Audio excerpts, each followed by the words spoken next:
I have two guests with me this morning here on the Jersey Magazine at 105.5 WDHA. Kelly Blithe is the Director of Communications and Community Engagement for the State Theater in New Brunswick, and Tracey Clark, the Interim Director of the New Brunswick Cultural Center. Good morning and welcome.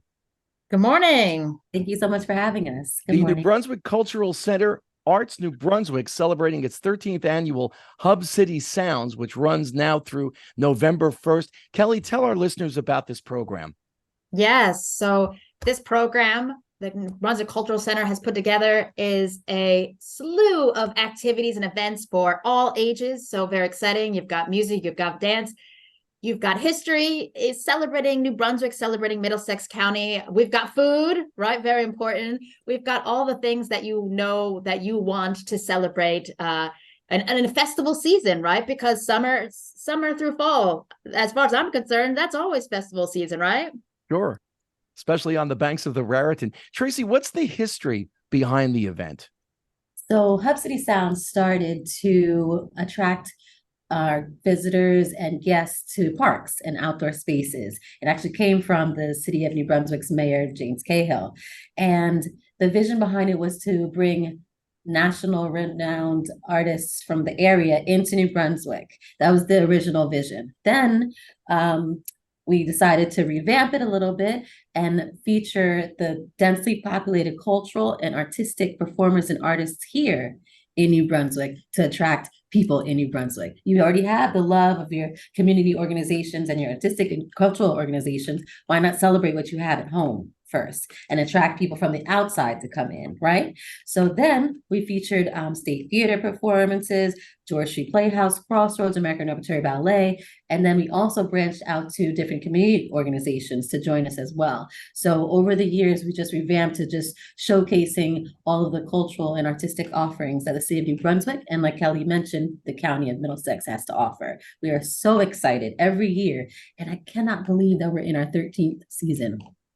You know, I was thinking back when people mention the New Jersey music scene, Asbury Park is, you know, that's the hot spot. Everybody thinks so because of Bruce Springsteen and Southside Johnny and what have you. But New Brunswick's always been a hot music scene and I think underrated. New Brunswick has definitely been one of the pioneers, especially have the basement scene too on stage and backstage, and State Theater, a historic, iconic theater and performing arts center that just highlights the beauty. Kelly, what kind of I'm sorry, go ahead. And you know, I just kind of going off of that because you're talking about Asbury Park, but also I think we're dead center of New Jersey, right? New Brunswick, we are the heart of New Jersey, and you know what better place than to draw people from south and north to come and experience that arts and culture. And, you can go to Asbury Park, but you can go to New Brunswick and get this stuff as well. So, all right, you kind of anticipated one of the questions I was going to ask you, Kelly.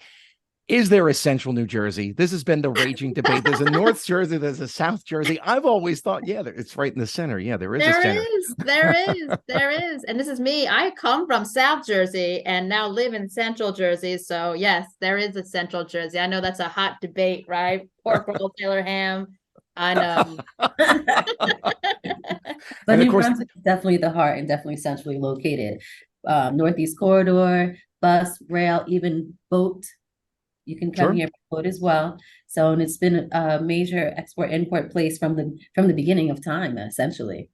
So, I mean, they don't call it the Hub City for nothing, right? That's right. Exactly.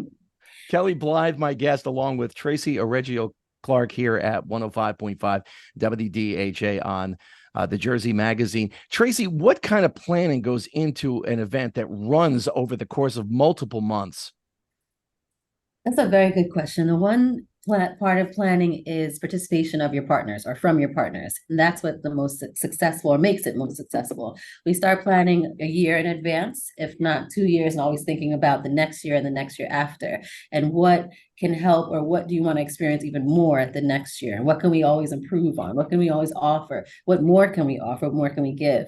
The actual epitome of the festivals is one of our festivals that Kelly actually brought up, is the Heart Festival. And we're co-founder, and that showcases over 40 different organizations coming together to make a festival happen. And just showcasing all that you have to offer to your guests. So that's the biggest part of planning. So, Kelly, are you already working on the 15th anniversary in 2 years? Yes. I like how, Tracey kind of skirted around. It's year round. It's year round planning, keeping those connections and talking about, as soon as we finish one, we're talking about how we can top it next year. And I think that's always been top of mind for us, is every time it's like, okay, this was great, but now let's bring it to the next level. And what can we do to do that?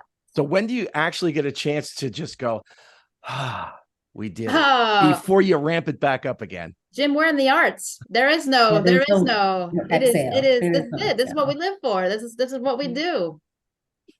This is Kelly Blithe with me this morning, Tracey Reggio Clark, and we're talking about the New Brunswick Cultural Center Arts New Brunswick 13th Annual Hub City Sounds that's running through November 1st. And one of the things, the activities, all ages, and you mentioned dance, food, spoken word, arts and crafts, and that sort of thing. The admission is free for all events, if I'm not mistaken. How do you pull that off, Tracey? From our partnerships, again, getting great funding from our partners and our major partners, we're able to offer everything for free. The only thing that we ask you to do is bring some support to support the artists, meaning the food and non-food vendors. That's what we're talking about. So come, because one of the biggest parts or components of Hub City Sounds is the culinary arts, right? Dipping your toe and trying something new, or buying a gift for next year or a holiday season or anything. We have a little bit for everyone at each of the events. And Kelly, what's the residual effect of this? You have people who may not have been coming to New Brunswick before. They come down, they see all of this. What's the residual effect for the city? It's great. It's like, that's one of the things I love, is I love when people come in, they go, wow, I didn't know I only thought it was Rutgers here, Right. There's more than just Rutgers and New Brunswick, and I just love that. And especially when families come, and the generations, they come in and they're like, oh, well, I just on a whim decided to go to New Brunswick because there was this free festival. I heard it on WDHA and I came down. And it's really, and they come back, right? I hear them come back. They come back for the festivals year after year. They go and they go to the restaurants downtown. They go to George Street Playhouse. They follow up. They come back, and that's a big part of it as well. Tracey, if you had to pick one part of this that's your favorite, what would it be? Oh wow! Of the Hub City Sound series? Yes. Oh yes, every single one is my favorite. I'm ready. I'm ready. But it's culturally specific. It's traditional. It's lively. It's a taste for all flavors of all flavors of all. It's one of the most inclusive and dynamic concert and festival series in the area. And where is it? It's in New Brunswick. Kelly, let me ask you the same question. Put you on the spot there. Your favorite part of this whole thing? I'm going to go and say it is the Heart Festival, the New Brunswick Heart Festival. And I say that because it brings together more than just artists. It's not just artists and arts. It brings together community organizations. It brings together art vendors. It brings together food vendors. It just has a great diversity. And that's definitely one that the partners on that have expanded exponentially, and it's just really grown. So the Heart, of course, is my favorite. You talk about diversity, and I was thinking because you're kind of in the middle of New York, where so many immigrants come into this country, Philadelphia, where so many have come into the country from Europe and elsewhere.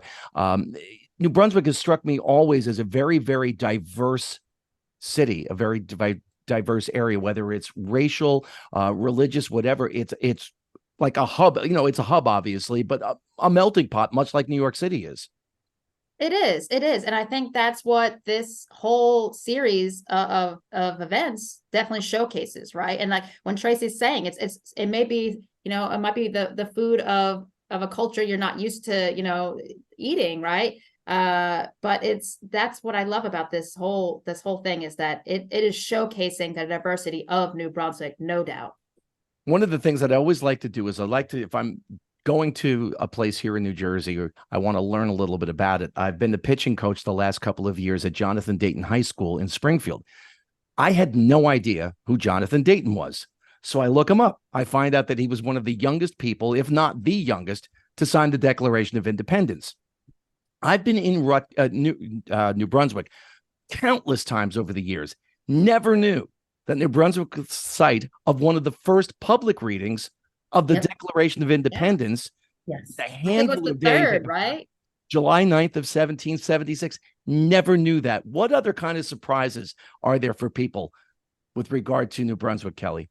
Oh, well, I mean, if you ever seen 1776, that's George Washington and his men stayed over in New Brunswick. So I'm just, we're arts and history, right? We've got the history. We've been here.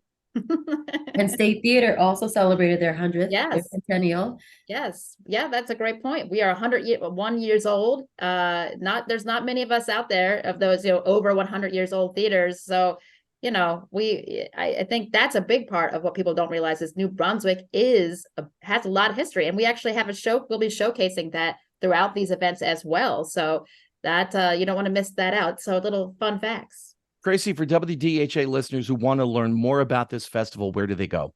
Sure, you can go to newbrunswickarts.org, or you can follow us on Instagram at Arts New Brunswick, or on Facebook, New Brunswick Cultural Center. Kelly Blithe, Director of Communications Community Engagement for State Theater, New Jersey, and Tracey Clark, Interim Director. We've got to get rid of Interim. We want you in there full time for the New Brunswick Cultural Center. Best of luck with the festival this year, and thank you very much for your time this morning here on DHA. Thank you. Thank you for having us, and we hope that we'll see you at the festival as well.